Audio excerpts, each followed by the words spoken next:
সেখানে পাগলার দাদুর বারান্দায় দুজন বন্ধু মুখোমুখি বসলেন।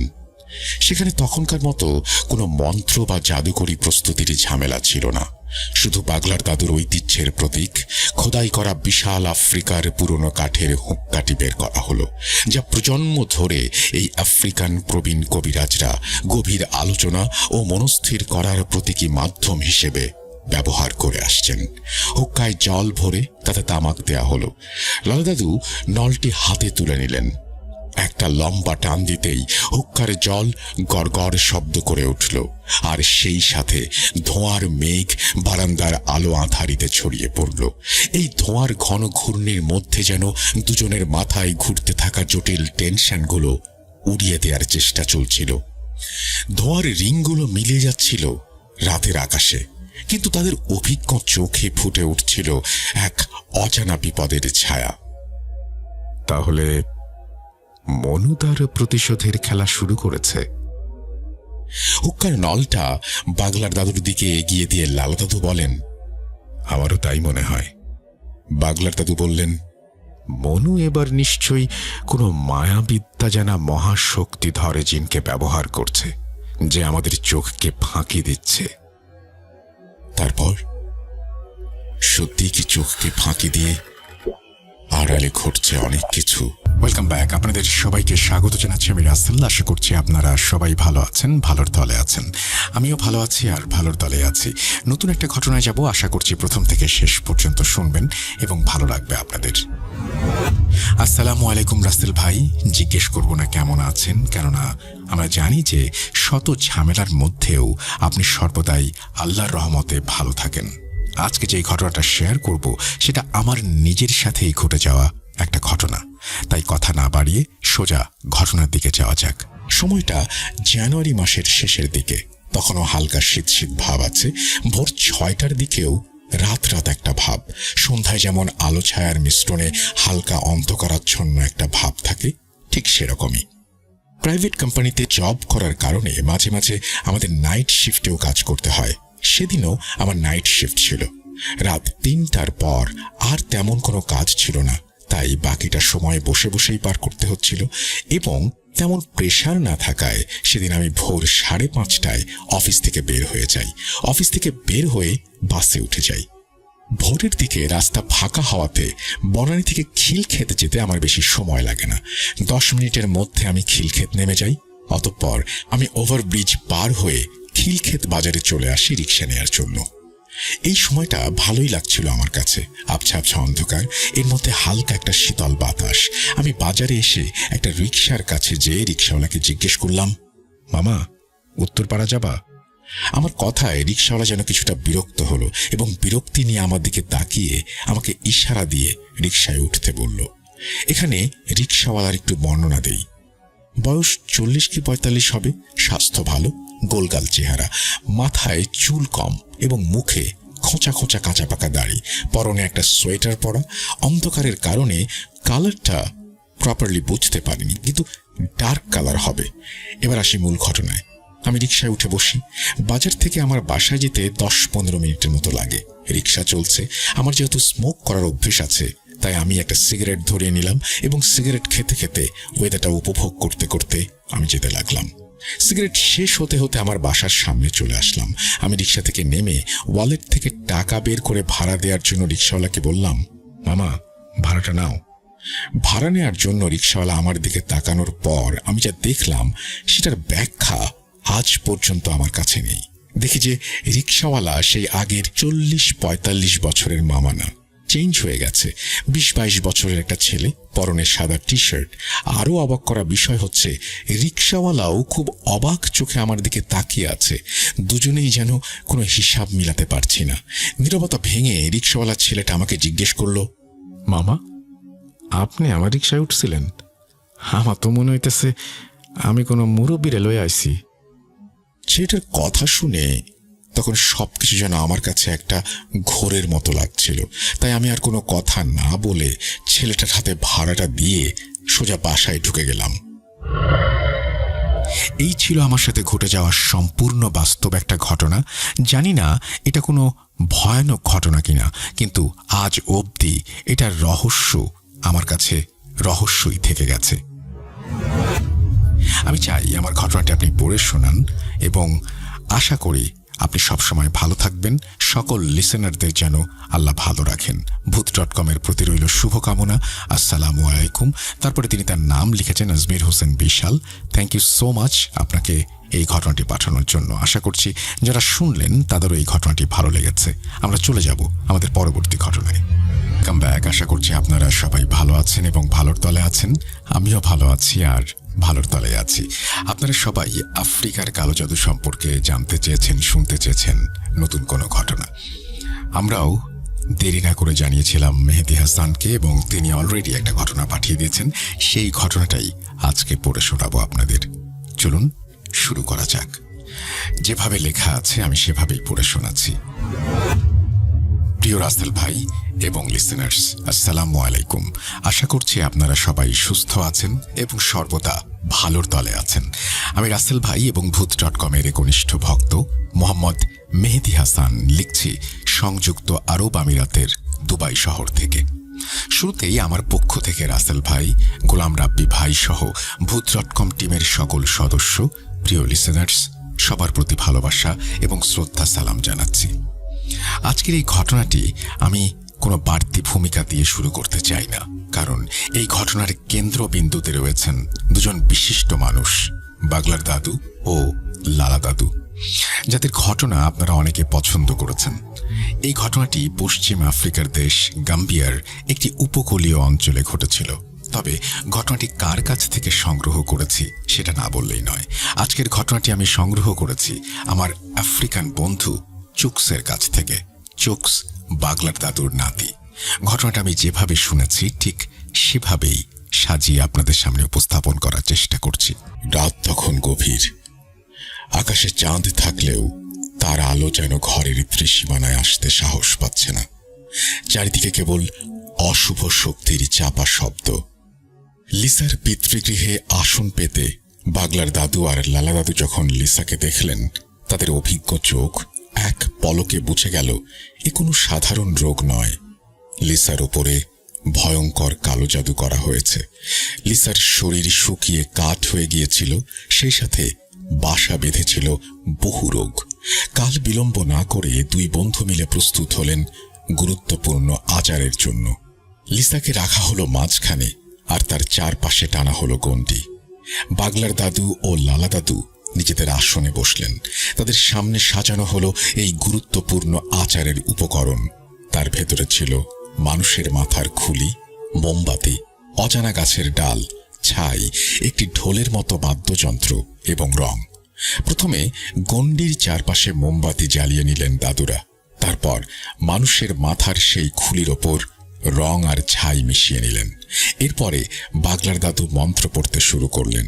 মন্ত্রের প্রভাবে ঘরের বাতাস ভারী হয়ে উঠল, কিন্তু বাইরের অশুভ শক্তি যেন আরো ক্ষিপ্ত হল। বাগলার দাদু চোখ বন্ধ করে মন্ত্র পড়ছেন আর লালা দাদু ঢোলের কাঠি হাতে নিলেন। তিনি মন্ত্র পড়া শুরু করে ঢোলে প্রথম বাড়ি দিতেই লিসার কণ্ঠস্বর থেকে বেরিয়ে এলো এক ভয়ঙ্কর হুঙ্কার, সেই সাথে গোঙানির শব্দ। দাদুরা থামলেন না। মন্ত্র আর ঢোলের শব্দ যেন লিসার শরীরের প্রতিটি স্নায়ুকে কাঁপিয়ে দিল। লিসা যন্ত্রণায় চিৎকার করে উঠল। তার শরীর ধনুকের মতো বেঁকে যাচ্ছে, যেন তার ভেতরের অশুভ শক্তিগুলো বেরিয়ে আসতে চাইছে। হেই কবিরাজ, তোরা মন্ত্রপাঠ আর ঢোল পেটানো বন্ধ কর। লিসার ভেতরে থাকা বদ জিনগুলো দাদুদের একের পর এক হুমকি দিতে থাকলো, কিন্তু দাদুরা সেসবের কোনো কিছুতে কান না দিয়ে আরো দ্রুত মন্ত্রপাঠ ও ঢোলে বাড়ি দিতে শুরু করলেন। রাত যত গভীর হলো ততই ভয়াবহ হয়ে উঠল বাড়ির পরিবেশ। বাগলার দাদু এবার সেই গাছের ছাল পুড়িয়ে নিলেন, যার ধোঁয়ায় চারপাশে এক তিক্ত গন্ধ ছড়িয়ে পড়ল। হঠাৎ বাগলার দাদু উঠে দাঁড়ালেন। তার চোখ দুটো যেন আলোয় ঝলমল করছে। তিনি লিসার চারপাশে গণ্ডির দিকে তাকিয়ে আকাশ বাতাস কাঁপিয়ে মন্ত্র পাঠ করা শুরু করলেন, আর লালা দাদু আরো দ্রুত ঢোল বাজাতে শুরু করলেন। অভিজ্ঞ বাগলার দাদুর কণ্ঠে মালির তান্ত্রিক গুরুর শেখানো গোপন প্রাচীন মন্ত্রপাঠ, সাথে লালা দাদুর অভিজ্ঞ হাতের ঢোলের সঙ্গ সইতে না পেরে লিসার শরীর থেকে বেরিয়ে এলো কালো ধোঁয়া। সেই ধোঁয়া যেন নিঃশ্বাসের মতো শুষে নিল মানুষের মাথার খুলিটি, আর সঙ্গে সঙ্গে গণ্ডির পাশে থাকা মোমবাতিগুলো দপ করে নিভে গেল, আর লিসা অজ্ঞান হয়ে মাটিতে লুটিয়ে পড়লেন। তারপর তার জ্ঞান ফেরানো হলো। পরিশেষে লিসার মুক্তি নিশ্চিত করে দুই বন্ধু লিসার হাতে একটি শক্তিশালী রক্ষা কবচ বেঁধে দিলেন। সেই কবচ ভেদ করে যেন কোনো অশুভ শক্তি আর তাকে স্পর্শ করতে না পারে।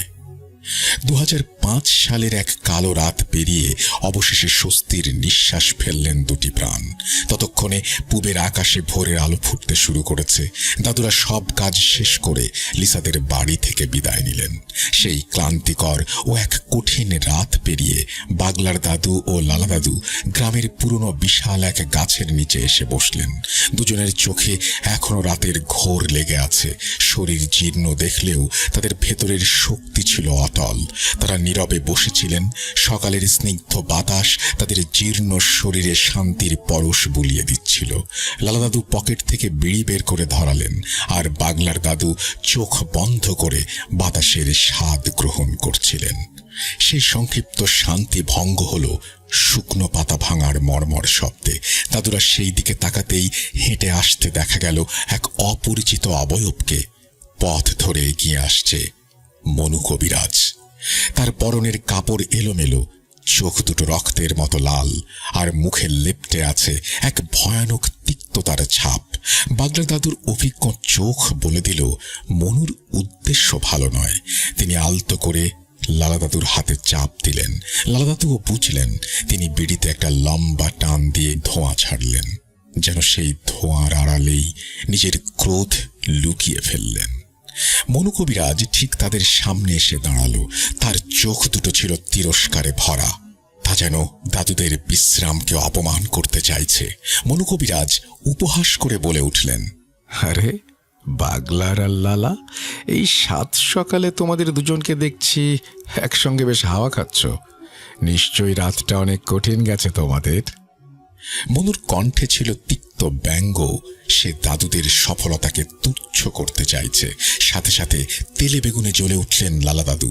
তিনি কিছু করতে যাবেন, ঠিক তখন বাগলার দাদু শক্ত করে চেপে ধরলেন লালা দাদুর হাত।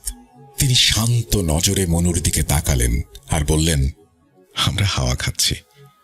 হাওয়া খাচ্ছি নাকি গভীর চিন্তায় মগ্ন আছি সেটা বোঝার মতো ক্ষমতা তোমার এখনো হয়নি মনু। তবে মনে রেখো মনু, শুভ শক্তির বিজয় সবসময় হয়। শান্তভাবে অপমানের জবাব দিলেন বাগলার দাদু, আর সেইটা যেন আগুনে ঘি ঢালল। মনু কবিরাজ কর্কশ কণ্ঠে বলে ওঠে, আমার ব্যর্থতার কারণ তো তোমরা, তাই না? কেন, সন্দেহ আছে মনু? বললেন বাগলার দাদু। কাজটা ভালো হলো না বাগলার। তোমরা কবিরাজ হয়ে অন্য কবিরাজের কাজে বাধা সৃষ্টি করতে পারো না। এটা অন্যায়। না মনু, এটা অন্যায় নয়। একটা নিষ্পাপ জীবনে রক্ষা করা পুণ্যের কাজ। শোনো মনু, তুমি যতই শক্তিশালী জাদু প্রয়োগ করো না কেন, আমরা সেটা কাটিয়ে তুলতে সক্ষম। আমরা শত্রুতা চাই না। যা হয়েছে সেটা ভুলে যাও আর ধ্বংসের খেলা বন্ধ করো। মনু কবিরাজ কিছু একটা চিন্তা করলেন। তার চোখে এক অজানা কৌতূহল ও লোভ দেখা গেল। তিনি বললেন, আমি জানতে চাই কোন সেই অজানা মন্ত্রে লিসার শরীর থেকে আমার মরণ জাদুর বাঁধন কাটালে? কোন উপায়ে? বাগলার দাদু ধীরে ধীরে দৃষ্টি রাখলেন মনুর রাঙা চোখের দিকে। তিনি বললেন, সেটা আমাদের গুরুর শেখানো বিদ্যা মনু। আর এই বিদ্যা শুধু তারাই আয়ত্ত করতে পারে যারা ন্যায়ের পথে দাঁড়ায়। মনু বিদ্রুপের হাসি হাসল। ন্যায়? টাকা নিয়ে সমস্ত ন্যায় অন্যায় কেনা যায়। যাই হোক, আমি আপোষ চাই। বলো, তোমাদের কত দিতে হবে? কত হলে তোমরা আমার কাজে আর বাধা হয়ে দাঁড়াবে না? লালা দাদু আর নিজেকে ধরে রাখতে পারলেন না। তিনি উঠে দাঁড়িয়ে বিড়ির শেষ অংশটুকু মাটিতে ফেলে সেটি পা দিয়ে পিষে দিলেন। তারপর সজোরে এক চড় বসিয়ে দিলেন মনু কবিরাজের গায়ে। মনুর মুখটা বেঁকে গেল। অপ্রত্যাশিত এই আঘাতে মনু ভারসাম্য রাখতে পারল না, আর্তনাদ করে 2 পা পিছিয়ে গেল। তার চোখে মুখে তখন কেবল অপমান আর জ্বলন্ত ক্রোধের মিশ্রণ।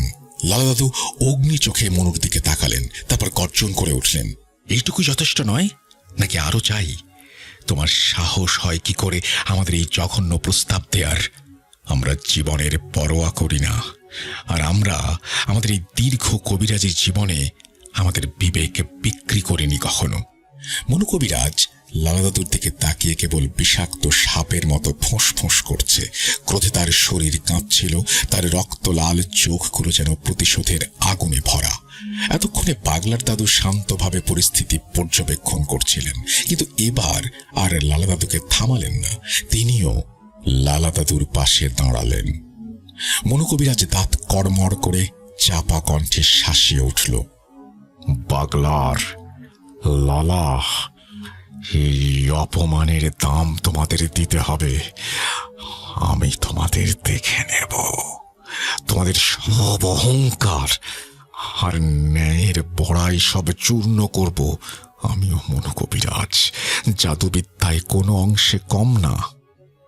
লালা দাদু বললেন, আরে যাও, যা করার করো, কিন্তু মনু, তুমি ভুলে যেও না, তুমি সাপ হলে আমরা হলাম সাপুড়ে।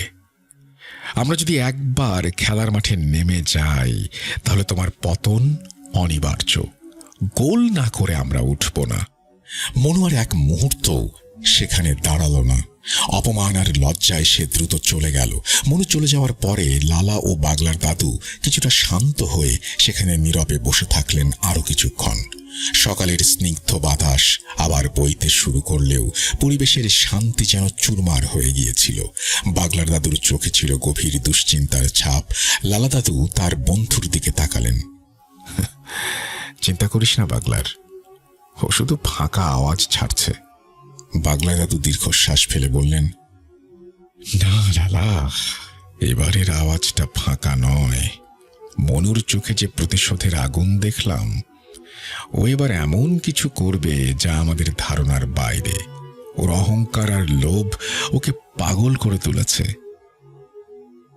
দাদুরা জানতেন মনু কবিরাজের সঙ্গে তাদের এই শত্রুতা এখন কেবল কবিরাজের বিবাদ নয়, এটা শুভ শক্তি ও চরম অশুভের মধ্যে শুরু হওয়া এক মহাযুদ্ধের সূচনা। কিন্তু কেন এই শত্রুতা, এবার সেটা বর্ণনা করছি। সময়কাল 2004। সূচনা হয়েছিল এক দরিদ্র পরিবারের মেয়ে লিসাকে কেন্দ্র করে। লিসা ভালোবেসে বিয়ে করেছিল তার পাশের গ্রামের এক ধনী পরিবারের সন্তান রায়ানকে। কিন্তু এই সম্পর্ক রায়ানের পরিবারের চোখে ছিল চরম অসম্মান। রায়ানের চাপ ও জেদের কাছে হার মেনে ওপরে ওপরে রায়ানের পরিবার লিসাকে তাদের বাড়ির বধূ হিসেবে মেনে নিলেও এক দরিদ্র ঘরের মেয়ে উচ্চবিত্ত পরিবারের ছেলের সংসার করবে, এই অন্ধ অহংকার আর সামাজিক ভেদাভেদের কারণে তারা মেয়েটিকে পৃথিবী থেকে সরিয়ে দেওয়ার সিদ্ধান্ত নেয়। তারা বেছে নেয় শয়তানি পথ, কালো জাদুর আশ্রয়। তাদের গ্রামের কুখ্যাত কালো জাদুকর মণি কবিরাজকে বিশাল অঙ্কের টাকার বিনিময়ে তারা চুক্তিবদ্ধ করে। তাদের উদ্দেশ্য ছিল লিসাকে ধীরে ধীরে মৃত্যুর দিকে ঠেলে দেয়া। মোটা অঙ্কের টাকা পেয়ে মনু কবিরাজ শুরু করে দেয় তার ভয়ানক জাদুবিদ্যার খেলা। কালো জাদুর প্রভাবে প্রথমে লিসার দেহে বাসা বাঁধতে শুরু করে একের পর এক অজানা রোগ। তার শরীর ভেঙে পড়তে থাকে আর তার মানসিক অবস্থাও ক্রমে দুর্বল হয়ে পড়ে। লিসা অনুভব করতে শুরু করে তার চারপাশে সারাক্ষণ অদৃশ্য কিছুর উপস্থিতি। রাতের বেলায় কালো ছায়ারা তাকে ঘিরে ঘুরে বেড়ায়। আনাচে কানাচে অসংখ্য লাল চোখ যেন তার দিকেই তাকিয়ে থাকে। সেই সাথে আর অপ্রত্যাশিত অনেক কিছু ঘটতে থাকে। অনিদ্রা, খাবারে অরুচি, পেটে মাথায় যন্ত্রণা সহ শান্তি, স্বাভাবিক জীবন সব কিছু ধীরে ধীরে গ্রাস করে নেয় এক অদৃশ্য অশুভ শক্তি। এদিকে স্বামী রায়ান তার স্ত্রীর এমন অবস্থা দেখে ভেঙে পড়ে। লিসা সুস্থ স্বাভাবিক মেয়ে ছিল, হঠাৎ করে এমন হওয়ায় সে দিশেহারা হয়ে যায়। প্রাণপণে সে ছুটে বেড়ায় ডাক্তার, নামকরা কবিরাজ ও তান্ত্রিকদের দ্বারে দ্বারে। লাভ হয়নি কোনো, ধরা পড়েনি কোনো রোগ। সবাই কেবল অজানা রোগের কথা বলতো, যেটা ডাক্তারি পরীক্ষায় ধরা পড়ে না। রায়ান বুঝতে পারে ঘটনা আসলে কি ঘটেছে। যাই হোক, অনেক চেষ্টার পরে অবশেষে এক অভিজ্ঞ কবিরাজ রায়ানকে বলেন, এই মেয়েটির ওপর ভয়ানক এক মরণ জাদু প্রয়োগ করা হয়েছে। এটি সাধারণ জাদু নয়, এটি প্রাণঘাতী মরণ জাদু। তবে চেষ্টা করলে এটার প্রতিকার সম্ভব। রায়ান কাতর হয়ে বলেন, যেভাবেই হোক আমার স্ত্রীকে বাঁচান, তাতে আপনি যা চান আমি সব দেব। তারপর সেই কবিরাজের দীর্ঘ সাধনা ও প্রচেষ্টায় একসময় লিসা কিছুটা মুক্তি পায় জাদুর প্রভাব থেকে। কিন্তু লিসার শ্বশুরবাড়ির অহংকার ও কুদৃষ্টি তখনও তাকে ছাড়েনি। কিছুদিনের মধ্যেই আরেকবার নতুন করে কালো জাদু করা হয়। এইবার আরো ভয়ঙ্কর, আরো অমানবিক। এবার রায়ান নিজের পরিবারের ওপরে প্রশ্ন ছুড়ে দেয়, কি অপরাধ করেছে লিসা? ভালোবেসে বিয়ে করাটাই কি তার দোষ? কেন তোমরা বারবার তার সর্বনাশ করছো? কিন্তু রায়ানের পরিবার তাদের অহংকারে অন্ধ হয়ে মুখ ফিরিয়ে নেয়, অস্বীকার করে সবকিছু। এই অন্যায়ের বিরুদ্ধে রায়ান লড়াই শুরু করে। একদিকে তার নিজের পরিবার, অন্যদিকে তার প্রিয় স্ত্রী। কি করবে ভেবে দিশেহারা হয়ে যায় ছেলেটা। অবশেষে স্ত্রীর জীবন বাঁচাতে সে বাড়ি ছেড়ে চলে আসে। লিসাকে নিয়ে এসে ওঠে তার শ্বশুর বাড়িতে। আর এই গ্রামেই থাকেন বাগলার দাদু। লিসার পরিবার থেকে খবর দেয়া হয় এলাকার অভিজ্ঞ কবিরাজ বাগলার দাদুকে। খবর পেয়ে ছুটে আসেন বাগলার দাদু। কিন্তু এ কি দেখছেন তিনি? লিসা তখন যেন এক জীবন্ত কঙ্কাল, কেবল মায়া ও ভয় মেশানো এক অভয়ব। বাগলা দাদু তার অভিজ্ঞ চোখ বুলিয়ে চারপাশের অশুভ শক্তির ছায়া অনুভব করেন। কাল বিলম্ব না করে তিনি তার দুঃখের সাথী ও বাল্যবন্ধু প্রিয় লালা দাদুকে খবর দেন। তারপর দিনের ভেতরে সবকিছুর ব্যবস্থা করে সেই রাতেই লিসার জাদু কাটানোর উপায় শুরু করে দেন। তারপরের ঘটনা আপনারা প্রথমেই শুনেছেন। এই ঘটনার প্রায় 6 মাস পরের এক সন্ধ্যার ঘটনা। সেদিন বাগলার দাদুর বারান্দায় দুজন বন্ধু মুখোমুখি বসলেন। সেখানে তখনকার মতো কোনো মন্ত্র বা জাদুকরি প্রস্তুতির ঝামেলা ছিল না। শুধু বাগলার দাদুর ঐতিহ্যের প্রতীক খোদাই করা বিশাল আফ্রিকার পুরনো কাঠের ছক্কাটি বের করা হলো, যা প্রজন্ম ধরে এই আফ্রিকান প্রবীণ কবিরাজরা গভীর আলোচনা ও মনস্থির করার প্রতীক হিসেবে ব্যবহার করে আসছেন। হুক্কার জল ভরে তাতে তামাক দেয়া হলো। লাদাদু নলটি হাতে তুলে নিলেন। একটা লম্বা টান দিতেই হুক্কার জল ছলছল শব্দ করে উঠল, আর সেই সাথে ধোঁয়ার মেঘ বারান্দার আলো আঁধারিতে ছড়িয়ে পড়ল। এই ধোঁয়ার ঘন ঘূর্ণির মধ্যে যেন দুজনের মাথায় ঘুরতে থাকা জটিল টেনশনগুলো উড়িয়ে দেওয়ার চেষ্টা চলছিল। ধোঁয়ার রিংগুলো মিলিয়ে যাচ্ছিল রাতের আকাশে, কিন্তু তাদের অভিজ্ঞ চোখে ফুটে উঠছিল এক অজানা বিপদের ছায়া। তাহলে মনু তার প্রতিশোধের খেলা শুরু করেছে? হুক্কার নলটা বাগলার দাদুর দিকে এগিয়ে দিলেন লালা দাদু। আমারও তাই মনে হয়। বাগলা দাদু বললেন, মনু এবার নিশ্চয়ই কোনো মায়াবিদ্যা জানা মহাশক্তিধর কোনো জিনকে ব্যবহার করছে, যে আমাদের চোখকে ফাঁকি দিচ্ছে। লালা দাদু বললেন, আমারও তাই মনে হয়। এই চালটা মনুর, কিন্তু কে সেই জিন? এই রহস্য উন্মোচনে যত দেরি হবে ততই আমাদের বিপদ। তখনই বাগলার দাদু হুক্কার নল ফেলে তামাকের আগুন নিভিয়ে দৃঢ় প্রত্যয় নিয়ে উঠে দাঁড়ালেন। তাহলে আর এক মুহূর্ত অপেক্ষা নয়, আমাদের এখনই ডাকতে হবে সেই মুখবের জিনকে। কে এই মুখবির জিন আর কেন তাকে ডাকা হচ্ছে সেটা জানতে হলে চলেন গত রাতের ফ্ল্যাশব্যাকে। রাত তখন গভীর। গাম্বিয়ার সেই উপকূলীয় গ্রামের আকাশে এক ফালি চাঁদ থাকলেও চারদিকের পরিবেশটা ছিল থমথমে। বাতাস একদম স্থির, যেন কোনো বড় ঝড়ের পূর্বাভাস।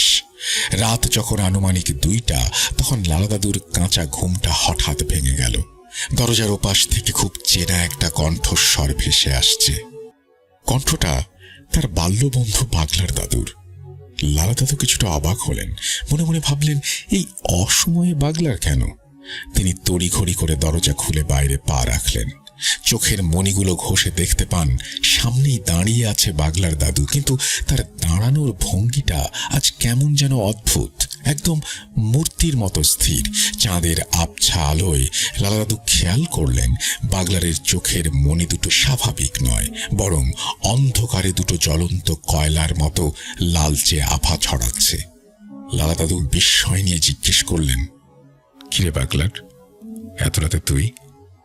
কিছু হয়েছে? কথা শেষ হতে না হতেই কোনো উত্তর না দিয়ে বাগলার দাদু ধপ করে মাটিতে লুটিয়ে পড়লেন।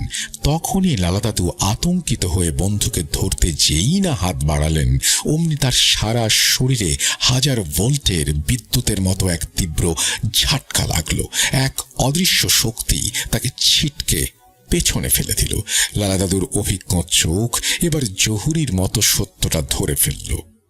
তিনি খেয়াল করলেন এই লুটিয়ে থাকা দেহের গলায় তাদের সেই চিরাচরিত কবিরাজি 7 স্তরের রক্ষা কবচ নেই। একজন তান্ত্রিক কবিরাজ কখনো তার শরীরের রক্ষা কবচ ছাড়া বাইরে বের হয় না। মুহূর্তেই লালা দাদুর ভয় পরিণত হলো রাগে। তিনি গর্জে উঠলেন, শয়তান, এত বড় সাহস! তুই লালার সাথে ছলনা করতে এসেছিস?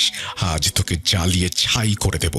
বলেই তিনি শাহাদাত আঙুল তুলে মাটির ওপর এক টানে এক দুর্ভেদ্য গণ্ডি আঁকলেন। তার ঠোঁটে তখন মন্ত্রের কর্কশ ধ্বনি। লালা দাদু দ্রুত ঘরের দিকে ছুটলেন পেট্রোল বা কেরোসিন আনতে, উদ্দেশ্য এই অশুভ শক্তিকে শেষ করে দেয়া। কিন্তু ফিরে এসে দেখলেন গণ্ডির ভেতরটা একদম ফাঁকা। সেই ছদ্মবেশী দেহটা বাতাসের সাথে মিলিয়ে গেছে। লালা দাদু দাঁতে দাঁত চেপে বললেন, বেঁচে গেলি, বেঁচে গেলি আমার হাত থেকে। ঠিক এই সময়ে গ্রামের অন্য প্রান্তে বাগলার দাদুর বাড়ির উঠোনেও চলছিল একই নাটকের অন্য পিঠ। সেখানেও অন্ধকারের বুক চিরে লালা দাদুর হুবহু কণ্ঠস্বর শোনা গেল। কান খাড়া করে বাগলার দাদু শুনতে পেলেন, কিন্তু বাগলার দাদু ছিলেন অত্যন্ত ধূর্ত এবং অভিজ্ঞ। তিনি ভেতর থেকে দরজা না খুলে উত্তর দিলেন, তুই আমার ঘরের ভেতরে আয় লালা, দরজা খোলাই আছে, যা বলার ভেতরে এসেই বল। বাইরে দাঁড়িয়ে থাকা সেই শয়তানটা এবার কিছুটা বিচলিত হয়ে পড়ে। সে জানত এই ঘরটা বিশেষ মন্ত্রে সুরক্ষিত। কোনো অশুভ শক্তি বা চালান করা সত্তা এই ঘরের ভেতরে প্রবেশ করতে পারে না। যদি সে আসলেও লালা দাদু হতেন তবে তিনি অনায়াসেই ভেতরে আসতে পারতেন। সেই ছদ্মবেশী শয়তানটি বাইরে থেকে অনুরোধ করতে লাগলো,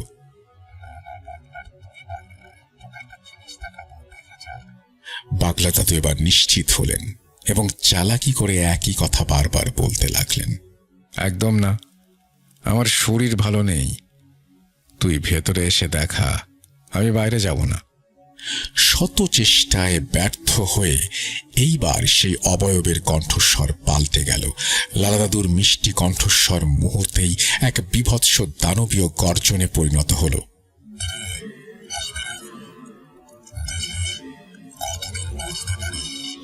ওদিকে দরজার ফাঁক দিয়ে বাগলার দাদু দেখলেন উঠোনে ধুলোর এক ভয়ঙ্কর ঘূর্ণি উঠছে। সেই অবয়বের চোখ দুটো আগুনের গোলার মতো লাল হয়ে জ্বলছে। কোনো উপায় না পেয়ে অবশেষে সেই অশুভ শক্তিটি বিকট এক শব্দ করে অদৃশ্য হয়ে গেল। যাই হোক, ফ্ল্যাশব্যাক থেকে এবার ফিরে আসা যাক দাদুদের কাছে। সেদিন সন্ধ্যার পর বাগলার দাদুর সেই পুরনো কবিরাজি ঘরে 2 দাদু মুখোমুখি বসলেন। ঘরটি ধূপ আর ধোঁয়ায় আচ্ছন্ন। দাদুরা গম্ভীর স্বরে মন্ত্রপাঠ করতে শুরু করলেন। হঠাৎ ঘরের কোণের অন্ধকারটা যেন আরো ঘন হয়ে উঠল। বাতাসের তাপমাত্রা এক ধাক্কায় অনেকটা নেমে গেল। সেই ঘনীভূত অন্ধকারের ভেতর থেকে ধীরে ধীরে আবির্ভূত হলেন মুকবির জিন। ইনি কোনো সাধারণ জিন নন, যিনি গন্ধ শুকে যে কোনো শুভ অশুভ শক্তির পরিচয় শনাক্ত করতে পারতেন। বাগলার দাদু মুকবির জিনকে সবকিছু খুলে বলেন। তারপর তিনি মুকবির জিনের কাছে জিজ্ঞাসা করেন, হে মুকবির, গত রাতে যে আমাদের ছদ্মবেশে আক্রমণ করতে এসেছিল তাকে কি তুমি চিনতে পেরেছ?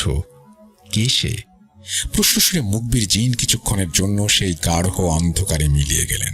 কিছুক্ষণ পর ফিরে এসে তার কণ্ঠস্বর যখন শোনা গেল, তখন সেই ঘরে যেন আতঙ্কের হিমস্রোত বয়ে গেল।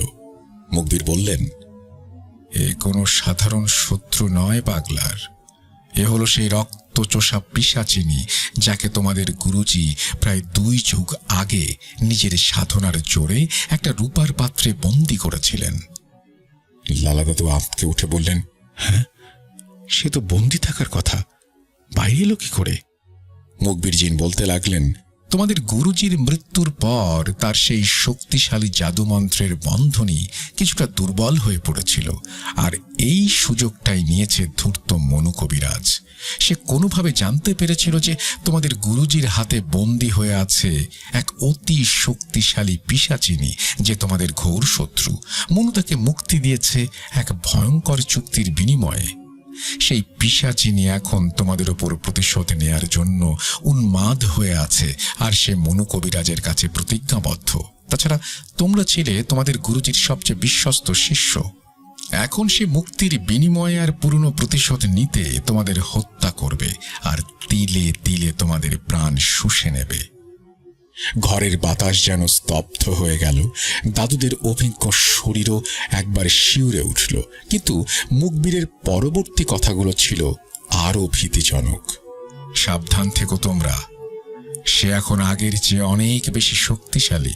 গত 6 মাসে 6টি যুবকের তাজা রক্ত পান করে সে মায়াবী শক্তি বহুগুণ বাড়িয়ে নিয়েছে। এখন তাকে আর কোনো পাত্রে বন্দী করা সম্ভব নয়। তাকে ধ্বংস করার একটাই রাস্তা খোলা আছে, সেটা হলো তাকে হত্যা করতে হবে।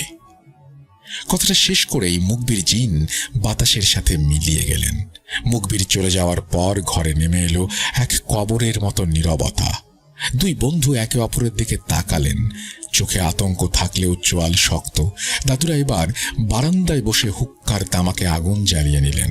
গড়গড় করে একটা লম্বা টান দিয়ে একরাশ ধোঁয়া ছাড়তে ছাড়তে লালা দাদু হুক্কার নলটা মুখ থেকে সরিয়ে বললেন, তার মানে মনু নিজের স্বার্থে এমন এক শয়তানকে শিকলমুক্ত করেছে যে তার পুরো গ্রাম উজাড় করে দিতে পারে। বাগল দাদু নলটা তুলে নিয়ে একটা দীর্ঘ শ্বাস নিয়ে বললেন, সে আসবে লালা, আজ হোক বা কাল সে তার প্রতিশোধ নিতেই আসবে।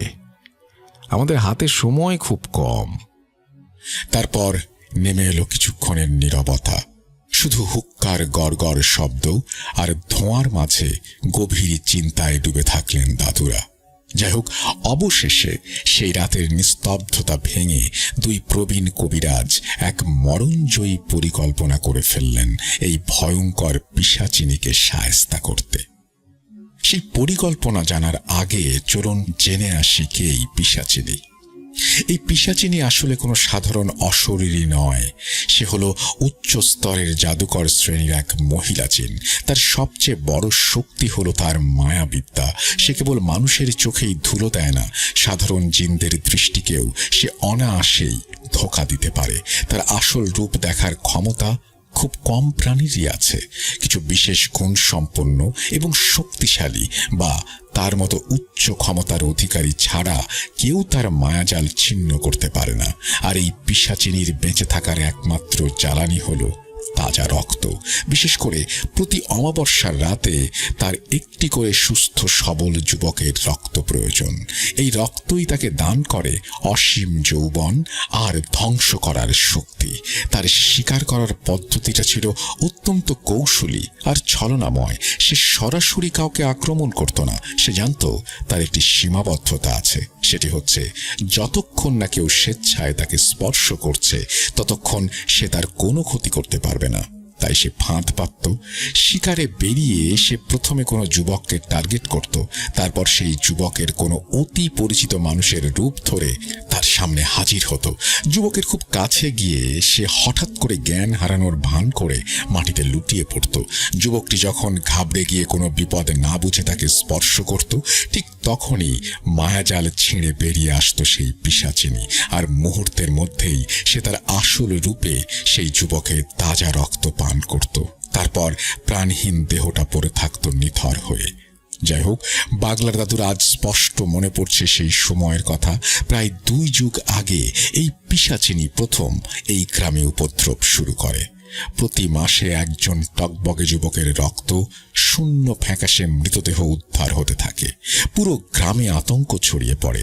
অবশেষে একদিন বোনের বাড়ি বেড়াতে আসেন দাদুদের সেই মহান মালির তান্ত্রিক গুরু। অনেকে হয়তো নতুন শুনছেন, যারা মালির তান্ত্রিক গুরুকে চেনেন না তাদের জন্য সংক্ষিপ্ত বর্ণনা। উনি মূলত বাগলার ও লালা দাদুর গুরু, যার সাথে দাদুদের পরিচয় হয়েছিল 1975 সালে। গুরুজি একটা মহিলার উপরে করা জটিল কালো জাদু কাটিয়ে দিয়েছিলেন। সেই সময় বাগলার দাদু আর লালা দাদু নতুন কবিরাজি শিখছিলেন। তারপর দাদুরা এই গুরুর কাছ থেকে তন্ত্র মন্ত্র বিদ্যা শিখতে চাইলে এক পর্যায়ে গুরু রাজি হন। ওনার সম্পর্কে আরো বিস্তারিত জানতে হলে আমি ঘটনার শেষে আরো কিছু এপিসোড মেনশন করে দেব, সেগুলো শুনলে আপনারা বিস্তারিত জানতে পারবেন। যাই হোক, ঘটনায় ফেরা যাক। বাগলার দাদু আর লালা দাদু ও এলাকাবাসী তখন এই সমস্যার কথাটা ওনাকে খুলে বললেন। তখন গুরুজি আসনে বসে ওই পিশাচিনীর সম্পর্কে জানতে পারেন। তারপর গুরুজি তার 2 শিষ্য বাগলার দাদু ও লালা দাদুকে সাথে নিয়ে ওই পিশাচিনীকে বন্দী করার রিচুয়াল শুরু করে দেন। বাগলার ও লালা দাদু দেখেছিলেন গুরুজির সেই মহাযজ্ঞ। গুরুজি তার তান্ত্রিক শক্তির মাধ্যমে পিশাচিনীকে কোণঠাসা করেন এবং শেষ পর্যন্ত একটি বিশেষ নকশা করা রূপার পাত্রে তাকে বন্দী করতে সক্ষম হন। সেটাকে অনেকে গভীর করে মাটির নিচে চাপা দেন। হয়তো কোনো রহস্যজনক কারণে তাকে হত্যা করা যায়নি। যাই হোক, সেই রহস্যের চাবিকাঠি এতদিন সেই রূপার পাত্রের গায়ে খোদাই করা ছিল, যা আজ মনু কবিরাজের কবজায়। প্রিয় লিসেনার্স, চলুন আবার ফিরে যাই বাগলার দাদুর বারান্দায়। হুক্কার গড়গড় শব্দটা বারান্দার নিস্তব্ধতায় এক অদ্ভুত ছন্দের সৃষ্টি করছিল। মুকবির জিনের কাছ থেকে পিশাচিনীর মুক্তির খবর এবং তার বর্তমান ভয়ঙ্কর রূপের কথা জানার পর বাগলার দাদু আর লালা দাদুর কপালে চিন্তার ভাঁজ আরো গভীর হলো। তারা জানেন, এবারের লড়াইটা সাধারণ কোনো জাদুবিদ্যার লড়াই নয়, এটা হলো টিকে থাকার লড়াই। লালা দাদু হুক্কার নলটা সরিয়ে নিয়ে আগুনের দিকে তাকিয়ে বলেন, বাগলার, সেই 20 বছর আগের কথা মনে পড়ছে। গুরুজি যখন তাকে বন্দী করেছিলেন তখন তার যে গর্জন শুনেছিলাম তা আজও কানে বাজে। আর এখন সে 6টি যুবকের রক্ত পেয়ে আরো শক্তি সঞ্চয় করেছে। আমাদের সাধারণ জিনেরা তো ওর ওই মায়া জাল ছিঁড়তেই পারছে না। বাগলা দাদু দীর্ঘক্ষণ চুপ করে থাকলেন, তারপর চিন্তায় ডুবে থাকলেন কিছুক্ষণ। অবশেষে নীরবতা ভেঙে দাদু বললেন, লালা, বন্দি করার সময় শেষ। মুকবির ঠিকই বলেছে, ওকে আর কোনো পাত্রে আটকে রাখা যাবে না। ওকে এবার চিরতরে শেষ করে দিতে হবে। আর তার জন্য আমাদের হাতে একটাই অস্ত্র আছে, সেটা হলো ওই অগ্নিবাণ। অগ্নিবাণের নাম শুনে লালা দাদু চমকে উঠলেন। তার হাত থেকে হুক্কার নলটা প্রায় খসে পড়ার উপক্রম হলো। তিনি ফিসফিস করে বললেন, অগ্নিবাণ? বাগলার, তুই জানিস এর ঝুঁকি কতটা? গুরুজি বলেছিলেন, এই বিদ্যা প্রয়োগ করা মানে নিজের জীবনকে বাজি রাখা। একবার যদি অগ্নিবাণ নিয়ন্ত্রণের বাইরে চলে যায় তবে পিশাচিনীর আগে সেই আমাদের মেরে ফেলবে। বাগলার দাদু লালা দাদুর কাঁধে হাত রাখলেন। তার চোখে তখন এক মরণজয়ী সংকল্পের আগুন। তিনি বললেন, ভয় পেলে চলবে না লালা। মনু কবিরাজ যাকে শিকল মুক্ত করেছে সে শুধু আমাদের শত্রু নয়, সে পুরো গাম্বিয়ার এই উপকূলীয় অঞ্চলের অভিশাপ। যদি আমরা পিছু হটি তবে অনেক মায়ের কোল খালি হবে। আমাদের তান্ত্রিক গুরুর সম্মানের খাতিরে হলেও এই ঝুঁকি আমাদের নিতেই হবে। লালা দাদু কিছুক্ষণ চুপ করে রইলেন। তার চোখের সামনে ভেসে উঠল সেই পিশাচিনীর বিভীষিকাময় রূপ আর সেই রূপার পাত্রের দৃশ্য। তিনি বুঝতে পারলেন বাগলার ঠিকই বলছে। পিঠ যখন দেয়ালে ঠেকে যায় তখন সম্মুখ যুদ্ধ ছাড়া আর কোনো পথ থাকে না। যাই হোক, তারপর দাদুরা আরো অনেক আলোচনা করেন। এই অগ্নিবাণ করার একটা নির্দিষ্ট সময় হলো আসন্ন অমাবস্যার রাত। এখন শুধু সাবধানে থাকা আর সময়ের অপেক্ষা মাত্র। সেদিনের সেই আলোচনার পরে লালা দাদু তার বাড়ি ফিরে যান। আলোচনার সেই রাত থেকেই শুরু হলো পিশাচিনীর এক মনস্তাত্ত্বিক খেলা। দাদুরা জানতেন পিশাচিনী সরাসরি আক্রমণ করতে পারবে না যতক্ষণ না কেউ তাকে স্পর্শ করছে, কিন্তু সে জানত কিভাবে মানুষের মানসিক শক্তিকে চূর্ণ বিচূর্ণ করে দিতে হয়। অগ্নিবাণের পূর্বে দাদুদের সাথে অনেক কিছুই ঘটে যায়, যার ভেতরে 3টি উল্লেখযোগ্য ঘটনা আমি বর্ণনা করছি। ঘটনা 1, পরদিন দুপুরে তারা খেতে কাজ করছিলেন, বাগলার দাদু সহ। কাজের ফাঁকে একটু বিশ্রাম নিচ্ছিলেন। ঠিক এমন সময় এক নারকীয় হাসিতে তাদের হুঁশ ফেরে। বাগলা দাদু দেখলেন তার সামনেই দাঁড়িয়ে আছে সেই পিশাচিনী। তার দেহের অর্ধেক পোড়া, গায়ের চামড়া ঝুলছে আর চোখ দুটো দিয়ে চুইয়ে পড়ছে কালো তরল। সে দাদুর দিকে তাকিয়ে এক বিভৎস হাসি দিয়ে বলল, পাগলার, তোদের গুরু তোকে বাঁচাতে আসবে না। তোরা আমাকে 20 বছর অন্ধকারে বন্দি করে রেখেছিলি। অপেক্ষা কর, তোদের রক্ত দিয়ে আমি আমার 20 বছরের তৃষ্ণা মেটাবো। তারপর অট্ট হাসিতে ফেটে পড়ে আবার। দাদু মন্ত্র পড়া শুরু করলেন। এক পর্যায়ে মন্ত্রের সামনে টিকতে না পেরে সে অদৃশ্য হয়ে যায়। ঘটনা 2, সেদিন রাতের খাবার শেষ করে বাগলার দাদু যখন বিছানায় গেলেন, চারপাশটা ছিল অস্বাভাবিক নিস্তব্ধ। ঘরের বাইরে বাতাসের কোনো শব্দ নেই। দাদু তার দীর্ঘ অভিজ্ঞতায় জানতেন এই স্তব্ধতা ভালো লক্ষণ নয়। তবুও শরীরের ক্লান্তিতে একসময় তার চোখ লেগে এলো। তবু ঘুমটা শান্তির হলো না। তিনি স্বপ্নে দেখলেন এক অন্তহীন কুয়াশাচ্ছন্ন প্রান্তরে একা দাঁড়িয়ে আছেন। সেই কুয়াশা চিরে হঠাৎ এক নারী অবয়ব তার সামনে ভেসে উঠল। সেটি ছিল সেই পিশাচিনী। সে এক বিভৎস পৈশাচিক হাসি দিয়ে দাদুর দিকে এগিয়ে এলো। তার কণ্ঠস্বর যেন কোনো এক গভীর কুয়ো থেকে উঠে আসছে। প্রতিটা শব্দে এক হাড় কাঁপানো অনুভূতি। সে গর্জে উঠে বলল, বাগলার, তুই কি ভেবেছিস মন্ত্র পড়ে ক্লান্ত শরীর নিয়ে আরামে ঘুমাবি? 20 বছর আগে তোর গুরু আর তোরা দুজন যে ভুল করেছিলি, এবার সেই মাসুল দিবি জীবন দিয়ে। তোদের ওই 7 স্তরের রক্ষা কবচ আমি চূর্ণ বিচূর্ণ করে দেব। অপেক্ষা কর, আগামী অমাবস্যায় আমি আর একটা যুবকের রক্ত পান করে আরো শক্তিশালী হয়ে যাব। সে কিছুক্ষণ থামল। তারপর তার বিভৎস মুখ থেকে হিম শীতল দীর্ঘশ্বাস বেরিয়ে এলো। তাচ্ছিল্যের স্বরে বলল, দেখব আমার হাত থেকে তোদের ওই 7 স্তরের রক্ষা কবচ তোদের কিভাবে রক্ষা করে। দাদু তীব্র চিৎকার করে বিছানায় উঠে বসলেন। তার জরাজীর্ণ শরীর ঘামে সম্পূর্ণ ভেজা। টেনে টেনে দীর্ঘশ্বাস নিতে নিতে তিনি একবার নিজের গলায় হাত বুলিয়ে নিশ্চিত হলেন যে 7 স্তরের রক্ষা কবচটি যথাস্থানে আছে এবং তিনি সুরক্ষিত। কিছুক্ষণ পর কিছুটা স্বাভাবিক হয়ে তিনি বিড়বিড় করে বললেন, না না, এই শয়তানকে এবার চিরতরে নরকেই পাঠাতে হবে। ও শুধু গ্রামের মানুষের রক্তই নয়, আমার রাতের ঘুমটাও কেড়ে নিয়েছে। ঘটনা 3, অমাবস্যার রাত ঘনিয়ে আসছে। সেই স্বপ্নের পরে আরেক দিন। সারাদিনের হাড় ভাঙা খাটুনির পরে বাগলার দাদু সেদিন একটু দেরি করেই নদীর ঘাটে গিয়েছিলেন গোসল করতে। সন্ধ্যা তখন সবে গড়িয়েছে। পূব আকাশে কালচে মেঘের আড়ালে আলো আঁধারির খেলা চলছে। নদীর ঘাটটা তখন একদম জনশূন্য। দাদু নদীতে নেমে একটা ডুব দিলেন। ঠান্ডা পানিতে মাথা ভেজাতেই যেন কিছুটা স্বস্তি পেলেন। কিন্তু দ্বিতীয় ডুব দিয়ে যখন ভেসে উঠলেন, তখনই তার অভিজ্ঞ স্নায়ু বিপদের সংকেত দিল।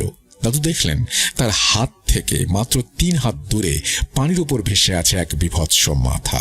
ভেজা চুলগুলো কালচে সাপের মতো কিলবিল করছে। এটা সেই পিশাচিনী। তার মুখের অর্ধেকটা যেন পচে খসে পড়েছে, আর বাকি অর্ধেকটা মরা মানুষের মতো ফ্যাঁকাশে। তার চোখ দুটো আগুনের গোলার মতো দাউ দাউ করে জ্বলছে দাদুর দিকে তাকিয়ে। পিশাচিনী এবার আর কোনো কথা বলল না। সে পানির ওপর দিয়ে ভেসে দাদুর দিকে এগিয়ে আসতে লাগলো। দাদু কাল বিলম্ব না করে তড়িঘড়ি তীরের দিকে পিছিয়ে এলেন। পিশাচিনী এক বিকট অট্টহাসি দিল, যে শব্দে নদীর ওপারের জঙ্গল থেকে কয়েকটা রাত চোরা পাখি চিৎকার করে আকাশের ডানা মেলল। সে কর্কশ শব্দ। জল বা স্থল বাগলার তোদের নিস্তার নেই, তোর রক্তে আজ এই নদী লাল হবে। দাদু তীরে উঠে মন্ত্র পড়তে শুরু করলেন। তারপর আর এক মুহূর্ত সেখানে দাঁড়ালেন না, বাড়ির দিকে হাঁটা শুরু করলেন। পেছনে ফেলে এলেন সেই পৈশাচিক চিৎকার, যা বাতাস ছিঁড়ে দাদুর কানে হুল ফোটাচ্ছিল। তাছাড়া আরো অসংখ্য ছোটখাটো ঘটনা দুই দাদুর সঙ্গে প্রতিনিয়ত ঘটতে লাগলো, যার অনেক কিছু জানা সম্ভব হয়নি। এবার এই ঘটনার চূড়ান্ত অগ্নিবাণ পর্বটি বর্ণনা করছি।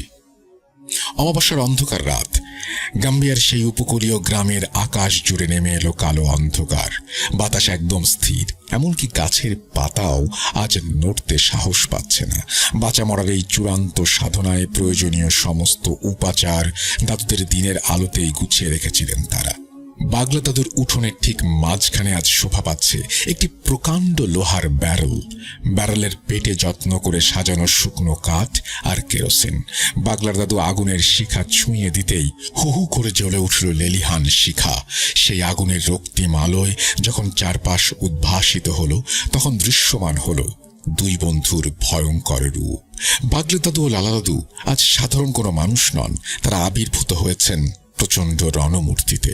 সাদা ও কালোর সংমিশ্রণে মুখে আঁকা হয়েছে বিচিত্র সব তান্ত্রিক নকশা, যা অন্ধকারের মাঝেও তাদের অবয়বকে অতি প্রাকৃত করে তুলেছে। গলায় দুলছে হাড়ের মালা, কোমরে পশুর চামড়া, যেন কোনো আদিম অরণ্য থেকে উঠে আসা প্রাচীন আফ্রিকান যোদ্ধা। তখন মনে হচ্ছিল স্বয়ং মৃত্যুর দূত বুঝি আজ নেমে এসেছেন এই পৈশাচিক শক্তির হিসাব মেটাতে।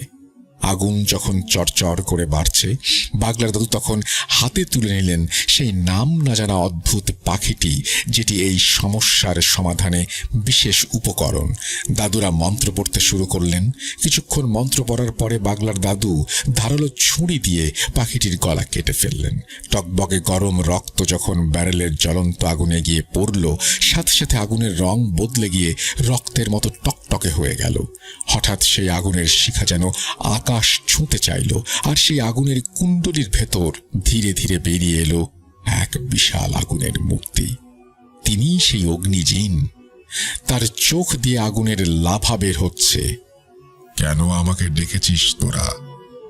তোদের কত বড় সাহস, সামান্য আগুনের শিখায় আমাকে বন্দি করতে চাস?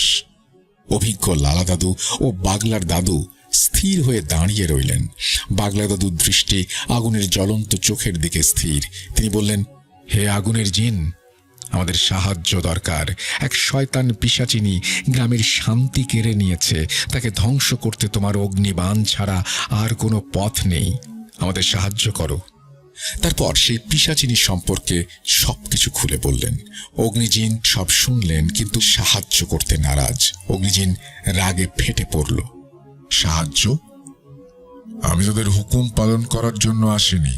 তোদের এই সাহস দেখে ইচ্ছে করছে এখনই তোদের পুড়িয়ে মারি।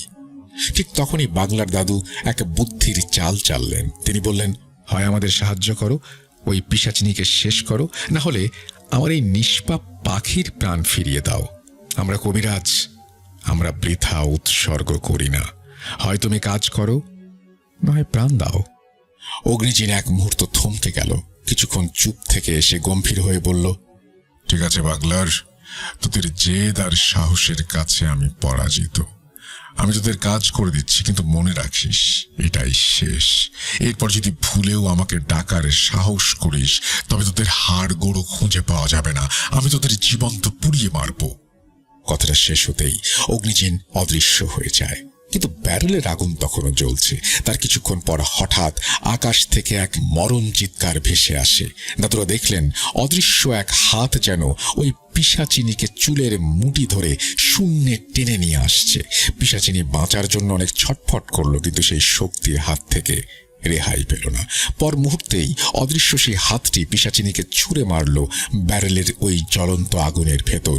পিশাচিনী আগুনের মধ্যে পড়ে প্রচণ্ড যন্ত্রণায় চিৎকার করে উঠল, কিন্তু আগুনের শিখা জ্যান্ত সাপের মতো পিশাচিনীকে আষ্টে পৃষ্ঠে জড়িয়ে ধরল। দাদুরা নিজের চোখে দেখলেন সেই মায়াবী পিশাচিনীর শরীরটা পুড়ে কয়লা হয়ে যাচ্ছে। একসময় তার চিৎকার বন্ধ হয়ে গেল, চারপাশে নেমে এলো গভীর নিস্তব্ধতা। ঠিক তখনই অলৌকিক এক কাণ্ড ঘটল। কোনো জল বা বাতাস ছাড়াই ব্যারেলে সেই বিশাল আগুন এক নিমেষেই দপ করে নিভে গেল। উঠোনে তখন শুধু জমাট বাঁধা অন্ধকার আর পোড়া ছাইয়ের গন্ধ। বাগলার দাদু একটা লম্বা শ্বাস ফেলে লালা দাদুর দিকে তাকালেন। লালা দাদু কাঁপা কাঁপা হাতে একটা বিড়ি ধরিয়ে একটা টান দিলেন, তারপর বললেন, বাগলার, আজ জানটা হাতে নিয়ে ফিরে এলাম। অমাবস্যার সেই ভয়ঙ্কর রাত কাটিয়ে যখন সকালের আলো ফুটল, সেই আলোয় দাদুরা এক কালো অভিশাপ থেকে মুক্তি লাভ করলেন। এটাই ছিল ঘটনা। তবে এই ঘটনার শেষে আপনাদের একটি কথা জানানো বাকি রইল, তা হলো মনু কবিরাজের ওপর এই অভিশাপের খেলাটি পুরোপুরি শেষ হয়েছিল দাদুদের চরম প্রতিশোধের মাধ্যমে। সেই প্রতিশোধের প্রক্রিয়াটি ছিল অত্যন্ত ভারী, যা মনু কবিরাজের মৃত্যু দিয়েই ঘটেছিল। তবে এই প্রতিশোধের প্রক্রিয়া দাদুরা যেভাবে সম্পন্ন করেছিলেন সেটা হচ্ছে সর্পবাণ জাদু। উল্লেখ্য, সর্পবাণ প্রক্রিয়াটি সম্পর্কে আমি ইতোমধ্যে সর্পবাণ এপিসোডে বর্ণনা করেছিলাম, তাই এখানে আর নতুন করে লিখলাম না। অনাকাঙ্ক্ষিত বানান ভুল ও ত্রুটির জন্য ক্ষমা চেয়ে নিচ্ছি। আবারও ইনশাল্লাহ নতুন কোনো ঘটনা নিয়ে হাজির হব। ভূত.com দীর্ঘজীবী হোক। আপনাদের সকলের সুস্থতা কামনা করি। ভালো থাকবেন। আল্লাহ হাফেজ। এই বলেই মেহেদী তার ঘটনা শেষ করেছেন। আশা করছি এই ঘটনাটি আপনাদের ভালো লেগেছে। যদি ভালো লাগে অবশ্যই আমাদের জানাবেন, যদি ভালো না লাগে তাও আমাদের জানাবেন। যদি খুব বেশি ভালো লাগে তাহলে শেয়ার করবেন প্রিয়জনদের সাথে। আমাদের চ্যানেলের লিঙ্কটি শেয়ার করতে পারেন, এই স্টোরির লিঙ্কটিও শেয়ার করতে পারেন। আর যারা এখনো পর্যন্ত সাবস্ক্রাইব করেননি, অনুগ্রহ করে সাবস্ক্রাইব করে ফেলুন, বেল আইকনটি ক্লিক করুন। আমার বিশ্বাস আপনারা আর একটি নোটিফিকেশনও মিস করবেন না এবং সবকিছু জানতে পারবেন, শুনতে পারবেন সময় মতো। চলুন আমরা চলে যাই আমাদের পরবর্তী ঘটনায়। আপনাদের সবাইকে স্বাগত জানাচ্ছি আমি রাসেল। আশা করছি আপনারা সবাই ভালো আছেন, ভালোর দলে আছেন। আমিও ভালো আছি আর ভালোর দলে আছি। আমি অনেক দিন ধরে চাচ্ছিলাম বাংলাদেশের বিভিন্ন প্রান্তে থাকবে ভূত.com এর স্টুডিও, এবং সেখানে যারা ঘটনা শেয়ার করতে চান তারা আসবেন, ঘটনা শেয়ার করবেন। কাজটা সহজ নয়, কিন্তু এখন একটু একটু করে আমরা সেদিকেই এগিয়ে যেতে চাই। আমাদের 10 মিলিয়নের যাত্রা শুরু হয়েছে এবং আমরা চেষ্টা করব আরও দারুণ দারুণ সব কিছু আপনাদের উপহার দিতে। আর সেই কারণেই বাংলাদেশের বিভিন্ন প্রান্তেই আমরা চেষ্টা করছি ছোটোখাটো একটা স্টুডিও দেওয়ার, যেখানে আপনারা এসে আপনাদের ঘটনা শেয়ার করতে পারেন। এটাকে ঠিক স্টুডিও বলা যাবে কিনা জানি না, তবে হয়ে যাবে, এবারে কাজ চলে যাবে আর কি। তো যাই হোক, সাবিত সিফাত খুব ছোট করেই শুরু করেছেন সেরকম, এবং আরও অনেকেই করবেন। আমাদের ঢাকাতে স্টুডিও নিশ্চয়ই আপনারা জানেন আছে, এবং আমরা যদি অন্য অন্য শহরগুলো হয় সেই শহরগুলোতেও হয়তো স্টুডিও না পেলেও স্টুডিওর ব্যবস্থা করে নেব। কিন্তু আমরা চাই আপনারা আসুন, ঘটনা শেয়ার করুন। আপাতত আমাদের সাধ্যের মধ্যে যে জায়গাগুলো আছে সেই জায়গাগুলোর ঘটনা আমরা শেয়ার করছি আপনাদের সাথে। চলুন তেমনই একটা ঘটনা শুনে আসা যাক। আসসালামু আলাইকুম ডিয়ার লিসেনার্স, আশা করি সকলেই ভালো আছেন এবং সুস্থ আছেন। ভূত.com এর ময়মনসিংহ স্টুডিও থেকে সকলকে আমন্ত্রণ জানাচ্ছি। আমি মোহাম্মদ সাবিত আলম। আমাদের সাথে স্টুডিওতে আজকে উপস্থিত আছেন একজন অতিথি, এবং আমরা সরাসরি কথা না বাড়িয়ে চলে যাব আমাদের অতিথির ঘটনায়। চলুন শুনে আসি আমাদের আজকের অতিথির ঘটনা। আসসালামু আলাইকুম শ্রোতাদেরকে সবাইকে, এবং আসল ভাই আপনাকেও। আমি মোহাম্মদ আব্দুল্লাহ আল মারুফ ময়মনসিংহ থেকে বলছি। তো আজকে আমি যে ঘটনাটা আপনাদের সাথে শেয়ার করব, সিম্পল এন্ড শর্ট একটা ঘটনা। এটা ঘটনাটার প্রত্যক্ষদর্শী বা ঘটনাটার উপস্থিত ব্যক্তি আমার আব্বু নিজেই। আমার আব্বু একটু অসুস্থ। সবার কাছে যারা শুনছেন এই উদ্দেশ্যে এইভাবে আমি একটু সবার কাছে দোয়া চাই, আমার আব্বার জন্য দোয়া করবেন। তো আমি ঘটনায় চলে যাচ্ছি। আমাদের ত্রিশাল এলাকার, ত্রিশাল এবং ভালুকার মধ্যবর্তী বগার বাজারের আগে সাইনবোর্ড যে এলাকাটা, এই এলাকাটা হচ্ছে আমরা এইখানে আমাদের গ্রামের বাড়ি। আমার আব্বা ওইখানে শৈশব কাটিয়েছেন, যৌবনে পরে ময়মনসিংহ শহরে চলে এসেছেন, আমরা থেকেছি। ওই জায়গাটায় আমাদের একটা মসজিদ আছে। আমার দাদার যে আব্বা, বড় বাবা, উনি ওই মসজিদের জন্য জমি দিয়েছিলেন। ওনার নাম হচ্ছে মাওলানা আফসার উদ্দিন সাহেব। আফসার উদ্দিন সাহেবের নামেই এখন ওই মসজিদটা আছে। মসজিদের নাম মাওলানা আফসার উদ্দিন মসজিদ। তো এইখানে যে ঘটনাটা আমি এখন বলবো, তখনকার সময় আব্বু সদ্য কৈশোর পার করে যৌবনে পদার্পণ করেছে এমন একটা সময়। উনি প্রতিদিন হচ্ছে ফজরের নামাজের জন্য ওনার একটা টেন্ডেন্সি ছিল সবার আগে উঠবেন। উঠে মসজিদের সাথেই ছিল খাল, তো ওই খালের মধ্যে হচ্ছে অজু করে উনি মসজিদের বারান্দায় দাঁড়ায় আজান দিতেন। আজান দিয়ে উনি ফজরের নামাজ আদায় করতেন। এর মধ্যে যদি দাদা উঠে চলে আসতেন তাহলে জামাতের সাথে আদায় করতো, বা যারাই আসতো মুসল্লি নামাজ আদায় করতো, তারপরে যার যার মতো গিয়ে শুয়ে পড়তো। আর যদি কখনো কেউ উঠতে লেট হতো তাহলে তারা তাদের মতো সেপারেটলি এসে নামাজ পড়তো, কিন্তু আজানের কাজটা আব্বু করে আব্বু নিজেই নামাজ পড়ে চলে আসতেন। তখন হচ্ছে বেতনভুক্ত ইমামের সময়টা ওইখানে ছিল না, বা ওইখানে উপস্থিত নিয়মের ভিতরে ছিল না। তো এখানে একটু ঘটনা আমি যুক্ত না করলে হচ্ছে না। আমার বড় বাবা মাওলানা আফসার উদ্দিন সাহেব আধ্যাত্মিক জগতের অনেক একটু পাওয়ারফুল লোক ছিলেন বলা যায়। উনি অনেক চিকিৎসা রুকিয়া করতে পারতেন। এবং আমার দাদা যে ছিলেন সরকারি চাকরিজীবী ছিলেন, প্রাইমারি স্কুলের শিক্ষক, তাজুল ইসলাম মাস্টার। তো দাদা জানো হচ্ছে এই ধরনের ঝাড়ফুঁক বা রুকিয়া যাই বলে, জিন জাতি দিয়ে কাজ করানো, এরকম কিছু উনি পারতেন। তো এটা এই লিগেসিটা পরে আর আমার বাবা চাচাদের মধ্যে থাকে নাই। এখন আমরা তো হচ্ছে পুরাই মডার্ন লাইফে অভ্যস্ত হয়ে গেছি, আমাদের ওইরকম কোনো নাই, কিছুই নাই এখন বলতে গেলে। তো আমি এখন যেটা বলতে চাচ্ছি, তো এমনই কোনো এক সকালে আব্বু উঠেছে, উঠে দেখে যে ওই দিনটা একটু বেশি অন্ধকার। ওই দিন হচ্ছে আলো তেমন ভাবে ফোটেনি। তা আব্বু সন্দেহ করলো, মানে উনি মোটামুটি তখন তো অ্যালার্ম ক্লকের যুগ ছিল না, প্রযুক্তির কোনো টাচই ছিল না। তো উনি অনুমান করতে পারলেন কেন যেন যে না, ওয়াক্ত হয়ে গেছে, হয়তো বা আজকে বেলা উঠতে একটু লেট করতেছে, আলোটা একটু কম ফুটেছে। এখন যেটা বলার বিষয়, এটা হচ্ছে আব্বুরও আগে ওই বাড়িতে একটা লোক উঠতেন। এটা হচ্ছে আব্বুর এক চাচি সম্পর্কের লোক, চাচি আম্মা, আব্বুর চাচি আম্মা, মানে আমার হবেন দাদি। তো উনি সবার আগে উঠতেন। ওই মহিলা ওই টোটাল বাড়ির ভিতরে সবার আগে ঘুম থেকে উঠতেন। উঠে উনি শুকনো পাতা টাতা যেগুলো পড়েছে সারা রাতে, এইগুলো আলাদা করে রাস্তা পরিষ্কার করে রাখতেন, যাতে ওই বাড়ির পুরুষরা নামাজ পড়তে যেতে পারে। আর পাশাপাশি হচ্ছে উনার জ্বালানির জন্য কিছু পাতা টাতা সংগ্রহ হয়ে গেল এই উদ্দেশ্যে। তো যথারীতি আব্বু প্রায়ই নামাজ পড়তে গেলে উনাকে দেখতেন উনি পাতা কুড়াচ্ছেন। ওই দিনও দেখলেন অন্ধকার। তো ওই দিন উনি ভেবেছিলেন যে চাচি উঠবে না। তো উনি কাছে গেলেন, গিয়ে দেখলেন যে না, চাচি উঠেছেন, পাতা কুড়াচ্ছেন যথারীতি। তখন আব্বু ওনাকে সালাম দিয়ে প্রশ্ন করলেন যে আজকে তো আলোই ফুটে নাই, আমি ভাবছি আপনি উঠবেন না, আপনি উঠে গেছেন। তো সালামেরও উত্তর দেয় নাই, কোনো কথাও উনি বলেনি। না বললে আব্বু বিশেষভাবে খেয়াল করে নাই, শুধু একটা জিনিস খেয়াল করছে যে উনার শ্বাস যে শব্দটা আছে এটা যেন একটু বেশি ভারী, একটু হালকা গোঙানোর মতো শব্দ, এমন কোনো শ্বাস চলছিল। তো এটা আব্বু বিশেষভাবে কোনো খেয়াল করেনি। খেয়াল না করে উনি যথারীতি খাল পাড়ে গিয়েছেন, উজু করেছেন, উঠে এসে আজান দিয়েছেন। আজান দিয়ে ফজরের নামাজ পড়ে আবার যখন ব্যাক করে চলে যায়, তখনও দিন অন্ধকারের মতোই। সাধারণত নামাজ পড়ে যাওয়ার সময় ততক্ষণে ভালো আলো ফুটে যায়। তো আব্বুর একটু সন্দেহ লাগলো, কি ব্যাপার, আজকে বেলা এখনো উঠতেছে না। তখন হচ্ছে উনি আবার চাচির পাশ দিয়ে যাওয়ার সময় উনি ওভাবেই পাতা করাচ্ছেন, ওভাবেই নুয়ে রয়েছেন, বড় ঘুমটা টানা। উনি আবার চাচিকে জিজ্ঞেস করলেন যে আজকে তো বেলাই উঠতেছে না, আর আপনি যাবেন না, আপনার শেষ হয় নাই? যথারীতি আবারও কোনো কথা হয় নাই। চাচি আব্বুর চাচি আর কি বড় করে শ্বাস নিচ্ছেন, ওইভাবে গভীর শ্বাস। তখন আব্বু বললেন না, আসলে আব্বু কিছু বলে নাই। আব্বু যথারীতি চলে এসছেন এবং ঘুমিয়ে পড়েছেন। আব্বুর ভাষ্য মতে আনুমানিক আধা ঘন্টা 1 ঘন্টা ঘুমানোরও পরে আমার দাদা আব্বুকে ওই দিন ডেকে তুলেছেন। আমার দাদা এসে বলছেন, এই সবসময় না তুই আগে উঠোস, আজকে তুই গেলি না নামাজে, আমরা নামাজ পড়ে চলে আসলাম, এখন বেলা হয়ে যাচ্ছে, তুই নামাজে যাস না, নামাজটা পড়ে আয়, পরে কাজা হয়ে যাবে। তা আব্বু তখন বলতেছে, আমি তো নামাজ পড়ছি। দাদা ভাবছে আব্বু স্বপ্নে দেখছেন, বলছে হ্যাঁ বুঝছি, নামাজ পড়ছো, যাও নামাজ পড়ে আসো। তখন যতক্ষণ ওই দিন বেলা হয়েছে, বেলা হইলে আবার চাচির সাথে একই বাড়িতে থাকে, চাচির সাথে দেখা হয়েছে। ওনার চাচিকে জিজ্ঞেস করছেন যে আপনার যে সকালে আমি কথা বললাম, আমি নামাজে গেলাম, আপনি তো আমার সাথে কোনো রাও করলেন না। তখন চাচি বলতেছে, আমি তো আজকে উঠছি, আমি তো তোমারে পাইলাম না, তুমি তো আমার সাথে কথা বলো না, আমি তো তোমারে দেখলাম না। আব্বু বলতেছে যে না, আমি তো আপনার সাথে কথা বলছি। চাচি সম্পূর্ণ অস্বীকার করতেছে, না, তোমার সাথে আমার আজকে সকালে কোনো দেখাই হয় নাই। তখন আব্বু একটু ভয় পেয়ে গেছিল এবং ওনার প্রেশার টেশার হালকা বেড়ে গেছিল।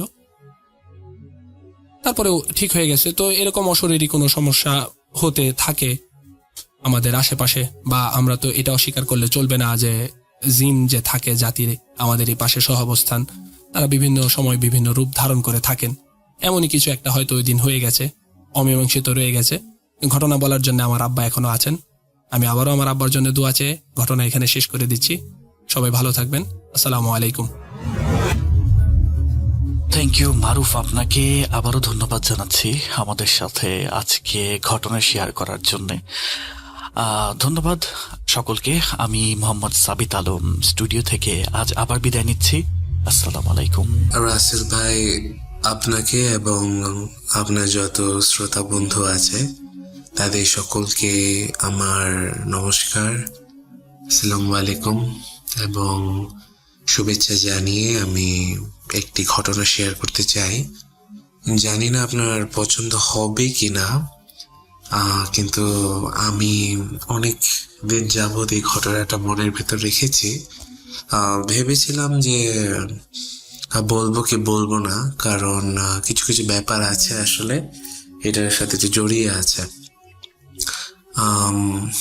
আমি আমার নাম, ঠিকানা এগুলো আমি আমার এই অডিও ক্লিপের পরে আমি বলে দেব, কিন্তু আমি চাই যে আমার নাম, ঠিকানা বা যেখানে ঘটনাগুলো ঘটেছে সেটা আপনি বলবেন না, কারণ এটা না বলাটাই ভালো।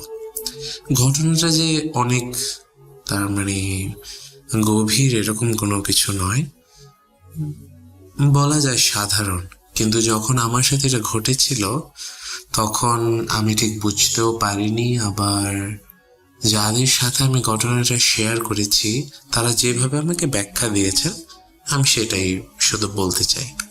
আর অবশ্যই একটু মূল ভাবও আছে এটার মধ্যে। আর কথা না বলেই আমি ঘটনাটা শুরু করছি। রাসেল ভাই, আমি একজন ক্যাথলিক খ্রিস্টান ধর্মাবলম্বী এবং আমি যাজক বা পাদ্রি, ফাদার যেটাই বলেন, ওইটা হবার পথে।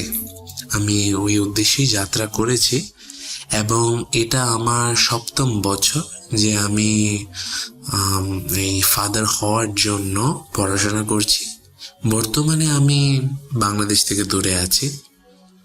এই ঘটনাটা আমি তার মানে বলতে চাই, এটা সকলের জন্য একটা শিক্ষা হতে পারে, বিশেষভাবে যারা যুবক যুবতী আছে তাদের জন্য। যখন এই ঘটনাটা আমার সাথে ঘটে তখন আমি সদ্য মাত্র 18তে পাড়া দিয়েছি আর কি। তো এটা এমন একটা সময় যে আমি তখন মাত্র আশ্রম বা হোস্টেল, যেখানে ওই ফাদার যারা হতে চায় ইয়াং বয়সে যেখানে যেতে হয়, আমি সেখানে গেলাম। জায়গাটার নাম বলবো না, অনেকে বুঝে ফেলবে। সেখানে যাবার পরে কিছুদিন ওখানে থাকার পরে কোনোভাবে একটু জানতে পারলাম যে এই জায়গাটা, তার মানে যেখানে আমাদের যে অট্টালিকা বলা যায় আর কি, বিশাল বড় একটা বিল্ডিং, এখানে এটা 5 তলা ভবন, সেখানে একটা ইতিহাস আছে।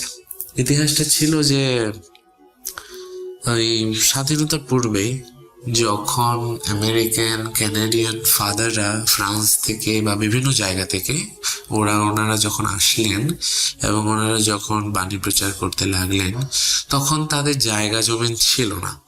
তো তারা ওই তার মানে ঘরগুলো অলরেডি করা আছে, এরকম অবস্থাতে ওই ঘরগুলো আর কি কিনে নিতেন। এরকমই একটি ঘর ছিল যেখানে আমাদের এখন ঘর, তার মানে ওই বিল্ডিংটা। যদিও এই বিল্ডিংটা ভূমিকম্পে ভেঙে যায়, তারপরে এটাকে পুনর্নির্মাণ করা হয় ভালো করে, আরো বড় করে। এখন সেই পুরাতন বিল্ডিংটা নেই, কিন্তু সেই স্থাপত্যটা অন্যভাবে করা হয়েছে আর কি ওই জায়গাটাতে। এখন ঘটনাটা হচ্ছে যে আমি আর আমার একজন বন্ধু ছিলেন, তা আমরা কোনোভাবে এই একটা সোর্স থেকে খবরটা শুনতে পারি যে ওই জায়গাটা কোনো একজন হিন্দু জমিদার ধরনের লোকের ছিলেন। তার মানে তার অনেক টাকা সম্পত্তি ছিল। তিনি ওই যখন সমস্যাগুলো হয় মুক্তিযুদ্ধের সময়, তখন তারা ভারতে চলে যায় এবং এই জায়গাটা নাকি বিক্রি করে। এখন এটাও আমি পুরোপুরি ব্যাপারটা জানি না, কিন্তু আমরা শুনেছি যে জায়গাটা তারা বিক্রি করে ওই আমেরিকান ফাদারদের কাছে। আর ওই আমেরিকান ফাদারদের বিক্রি করার পরে তারা সেটাকে তাদের নিজস্ব বাসভবন বানিয়ে দেয়।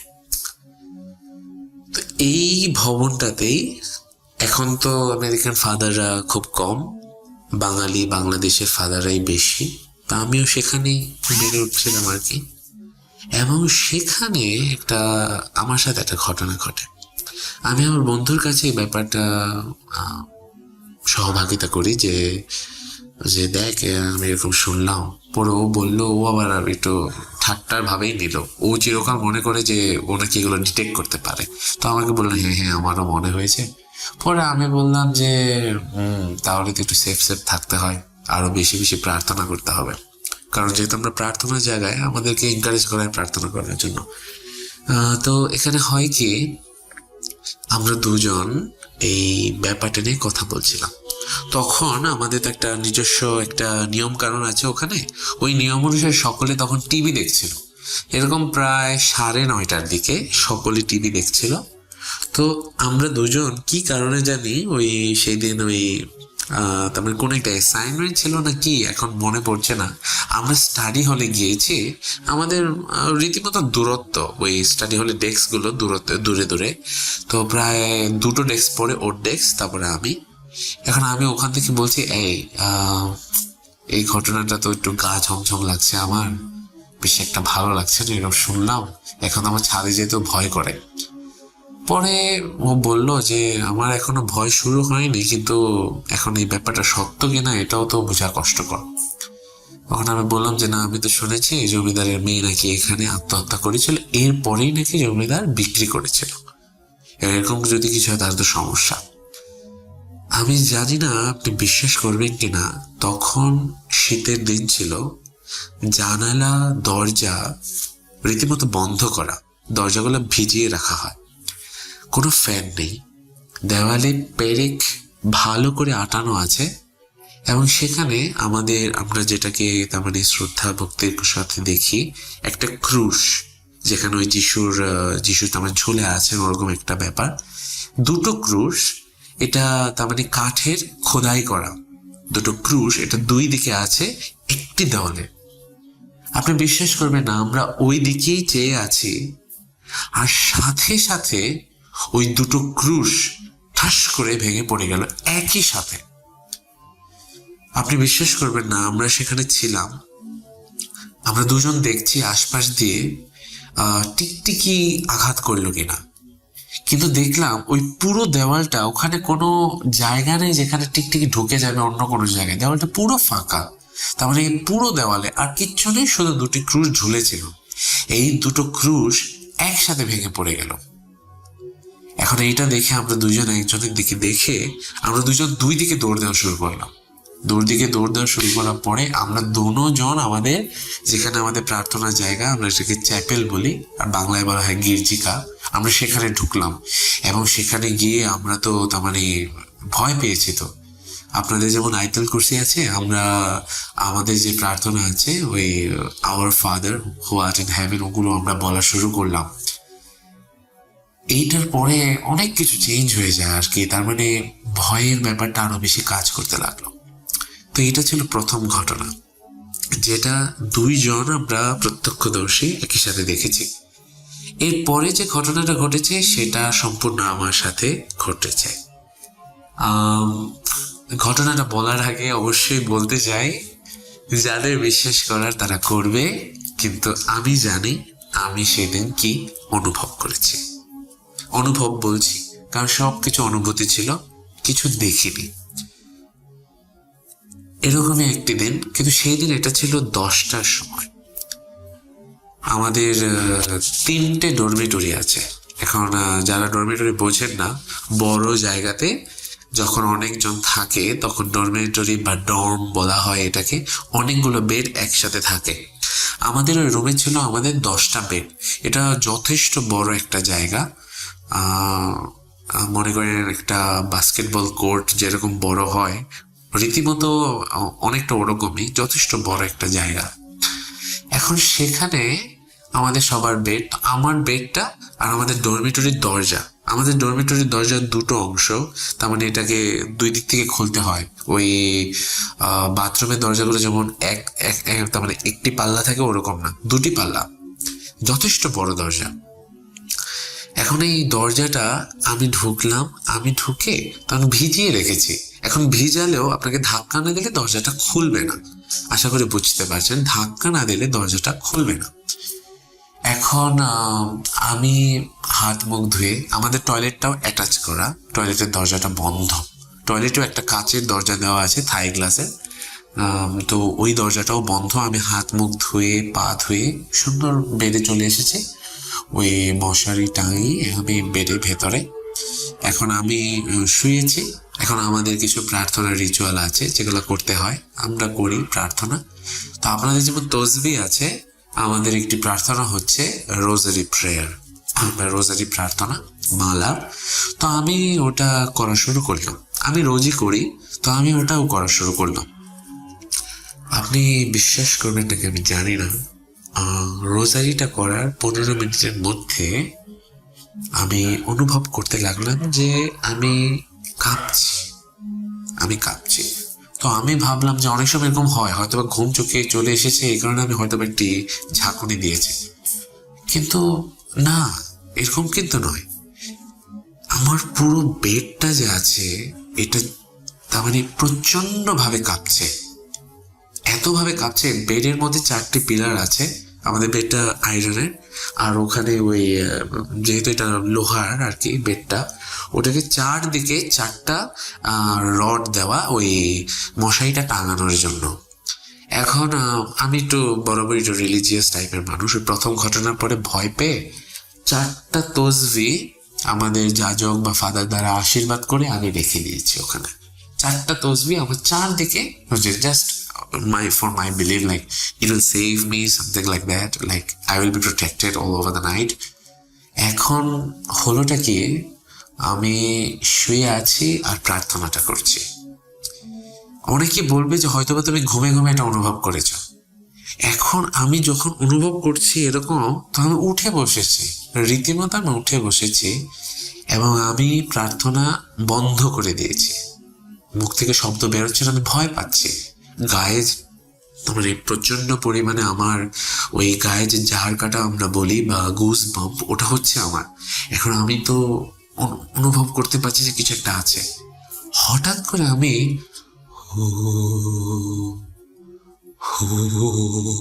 বা গুঙানি, আমি জানি না, ভালো করে করতে পারলাম না, কিন্তু একটা গুঙানি শব্দ পাচ্ছি। এখন যখনই গুঙানি শব্দ পাচ্ছি, আমি এদিক ওদিক দেখছি।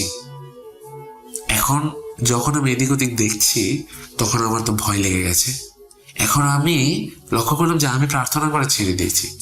তো আমি জোরে তার মানে আমার যে তসবিহটা আছে, তসবির মধ্যে যে প্রার্থনা থাকে, আমি জোরে জোরে করতে লাগলাম, হে আমাদের স্বর্গস্থ পিতাও, এই দিয়ে শুরু করলাম। তার মানে আমাদের বাংলাদেশে আওয়ার ফাদার প্রেয়ারটা আমি জোরে জোরে করতে লাগলাম।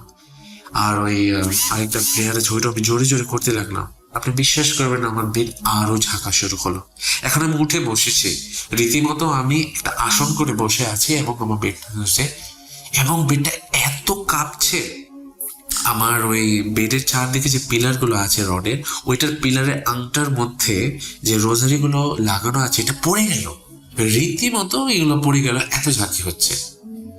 আর এটা পড়ার পরে আমি বুঝতে পারছি আশপাশ দিয়ে এরকম হালকা হালকা বাতাস যাচ্ছে, হালকা হালকা বাতাস হচ্ছে, আর হুহুটা এখনো চলছে। এখন বেডটা এরকম ভাবে কাঁপা শুরু হলো।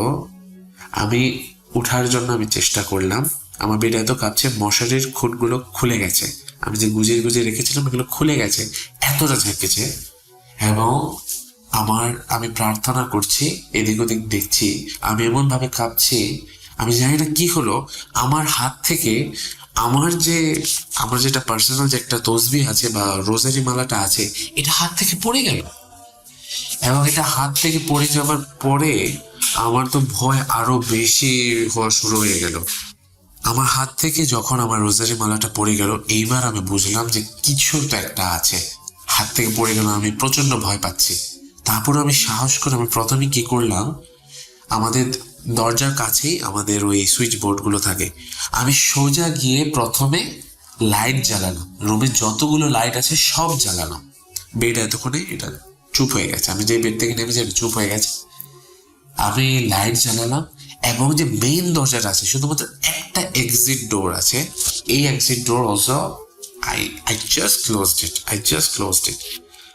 আফটার ক্লোজিং ইট, এখন কি হলো, এটাকে বন্ধ করার পরে আমি ওই আমরা বলি হোলি ওয়াটার বা পবিত্র জল, যেটা একজন ফাদার আশীর্বাদ করেন, ওটা আমার কাছে ছিল। আমি সেইটা নিয়ে জোরে জোরে প্রার্থনা করতে করতে সমস্ত ঘরে আমি ছিটিয়ে দিলাম। বাথরুমে গেলাম, বাথরুমে আমি প্রত্যেকটা টয়লেট আমি ভালো করে দেখে রেখেছি কোনো কেউ ছিল কিনা, কারণ আমরা অনেক দুষ্ট, ওই বয়সে সবাই দুষ্ট থাকি। আর আমি অনেকজনকে ভয় দেখাতাম, ভাবলাম যে কেউ হয়তো আমাকে ভয় দেখাচ্ছে। আমি প্রত্যেকটা বেডের নিচে আমি সবকিছু আমি চেক করেছি, কিন্তু সেখানে কেউ ছিল না রাসেল ভাই, কেউ ছিল না। এখন এই ঘটনা কিভাবে হলো আমি কিচ্ছু জানি না, তার মানে কেন হলো আমার সাথে। আমি দরজাটা লাগিয়ে দিয়েছিলাম, তো কেউ বেরোতে পারেনি ওই টাইমে, এটা আমি একদম ভালো করে লক্ষ্য করে দেখেছি। এখন আপনারা হয়তো বা অনেক সময় এক্সরসিস্ট সম্পর্কে জানেন, তো আমাদের ঢাকায় আমাদের খ্রিস্টান ফাদারদের মধ্যে একজনকে এক্সরসিস্ট বানানো হয়, বা এক দুইজনকে যারা অনেক বেশি প্রার্থনাশীল থাকে তাদের এরকম দেখে তাদেরকে এক্সরসিস্ট বানানো হয়। আর আমার একজন খুবই পরিচিত একজন ব্যক্তি, কাছের মানুষ, যদিও তিনি গত হয়েছেন, তিনি মারা গেছেন, প্রভু তাকে স্বর্গে স্থান দিক, আমি তাকে এই ব্যাপারটা জানাই। এবং যখন আমি তাকে এই ব্যাপারটা জানাই, তিনি প্রথমে আমাকে কোনো অ্যান্সার দেননি, জাস্ট ঘটনাটা শুনলেন, পরে বললেন তুমি প্রার্থনা করো, কখনো প্রার্থনা ছেড়ে দিও না। পরে তিনি আমাকে এক সময়, আমি যখন একটু জোরাজোরি করলাম, তখন তিনি আমাকে বললেন যে দেখো, তুমি তো যুবক, আর শয়তান কখনো চায় না যে যুবকরা প্রভুর দিকে বা ঈশ্বরের দিকে চলে যাক। তো আমি তো প্রার্থনা করছিলাম, তাই এটা তো একদিক থেকে ভালো, শয়তান চায় না যে আমি এটা করি। এই কারণে শয়তান এই ঘটনাটা করেছে যাতে তুমি ভয় পাও।